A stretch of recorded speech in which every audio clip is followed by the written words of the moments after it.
VTTI in Cyprus is a new investment on infrastructure which has no precedence.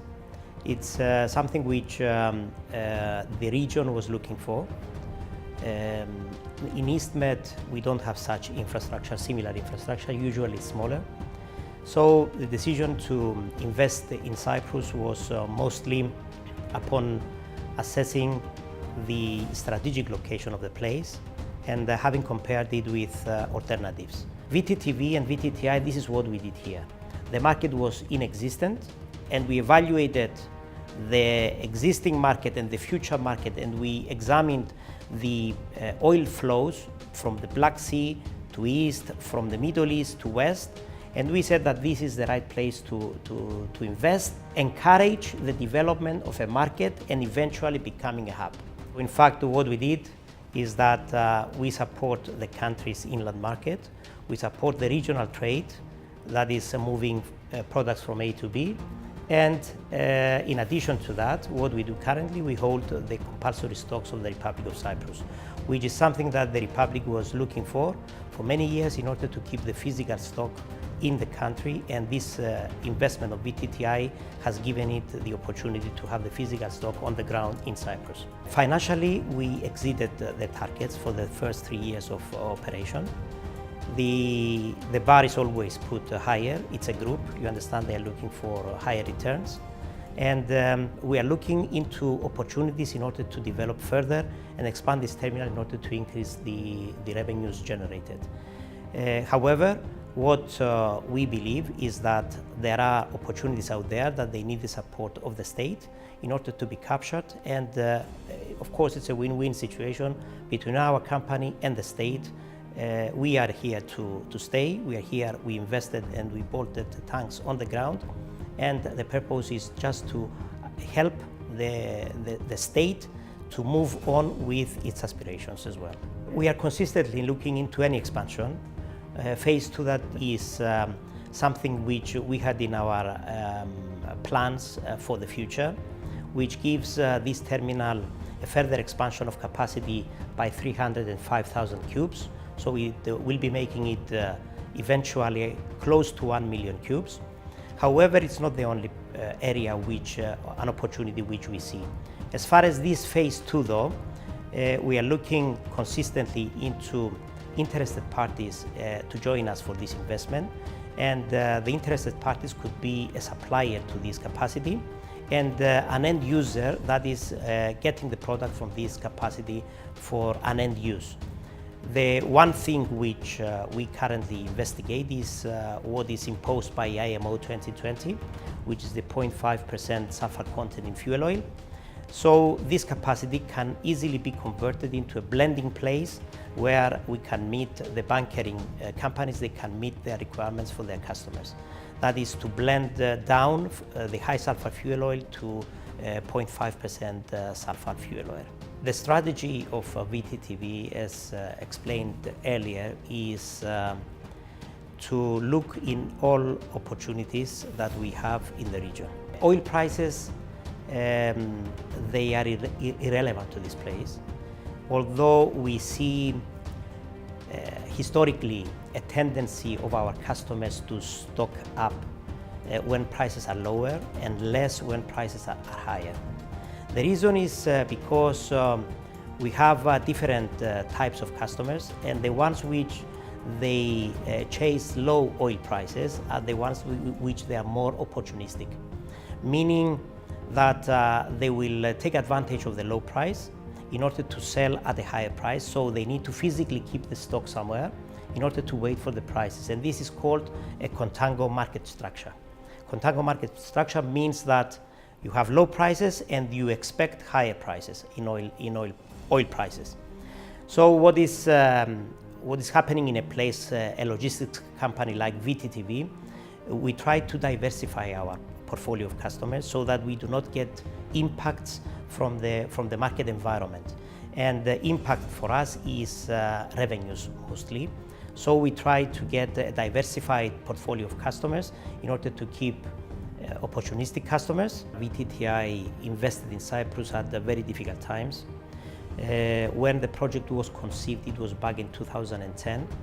And 2011, we had the collapse of the Cyprus economy. And there was a tough decision to be made by the company at that time, that whether we continue investing in Cyprus or we just abandon Cyprus and we go somewhere else. We believe in Cyprus. Possibly we are a bit slightly biased towards supporting Cyprus. However, putting our business hat rather than our Cypriot hat, you understand that I think we did the right thing in the end. Simply because the investment happened when Cyprus needed it. It needed it because it's an investment that brings in quite a lot of equity, foreign equity. It's not third-party financed investment. It created job opportunities, it created job positions for locals, for Cypriots, and it gave a strong message to the outside world that, and the potential investors, that indeed if this company is investing in a place at these difficult times, it's time for us to think that this is the right time to start investing. Now, as far as the government is concerned, they were very supportive in getting this investment in the country. We faced challenges, that is to be fair, and this is not because of individual preferences, but it's mostly because of lack of the appropriate legislation to accommodate the investment. So being first in a market like this, you need to educate the authorities, you need to influence and lobby for changes of legislation. So in fact, what we expect from the country is to liberalize a little bit the market around energy, to develop legislation in order to support the investments on energy, and this will give the environment that the investors possibly they will want in order to come and invest in this country. Natural gas is the future of a cleaner product that we can use in our households, we can use for power generation. The demand for natural gas, globally talking now, is less than the production, the available production. As a result of that, we see a depression of natural gas prices, and indeed what is happening is that natural gas prices, they are on the low side versus the previous years. Now, when we have deep sea drilling in the Eastern Mediterranean, we understand that deep sea drilling is an expensive way of exploration. And this deep sea drilling is in competition with places where findings of natural gas are easier. And this is Qatar, it's Saudi, it's the countries which they have natural gas onshore. In Cyprus, I believe that eventually this will be something which is the future of the country. Still, prices, natural gas prices, they do not justify this. However, you understand that exploration and on natural gas needs to happen over many years. So you need to do exploration prior and wait for the future how prices they progress. Yes, it's an area of growth, not just for VTTV. It's a group aspiration that we will develop. The next area of growth is natural gas. Not necessarily liquefied natural gas. It could be regasification. It could be operation of pipelines. It could be compressed gas in pipelines delivered to an end user. The IMO 2020 brings a new dimension into what we do in business. In our opinion as VTTI, there will be a huge impact on shipping, and we will see this impact on freights, which they relate to the economies of the global economy. Regulations, they are placed for a reason. And IMO 2020 implemented this specific one globally. In my humble opinion, it will not be implemented globally. There will be regions or countries that they will follow it up closely and strictly. The impact that they will have, they will be adding a cost on their businesses. Now, it is a matter of if they can compete with those parts of the world, that they will not be implementing it strictly. Now, in my opinion, IMO 2020 did the right thing. Removing sulfur from fuels that we burn, you know that is something which directly relates to human health. If we see a resolution of the political problem between Cyprus and Turkey, I believe we will see lots of growth. There will be challenges, of course, to make it a stable political environment, simply because we may be talking about a different country than the Republic of Cyprus, we don't know. On the other hand, for our business, it opens a big market which is currently closed.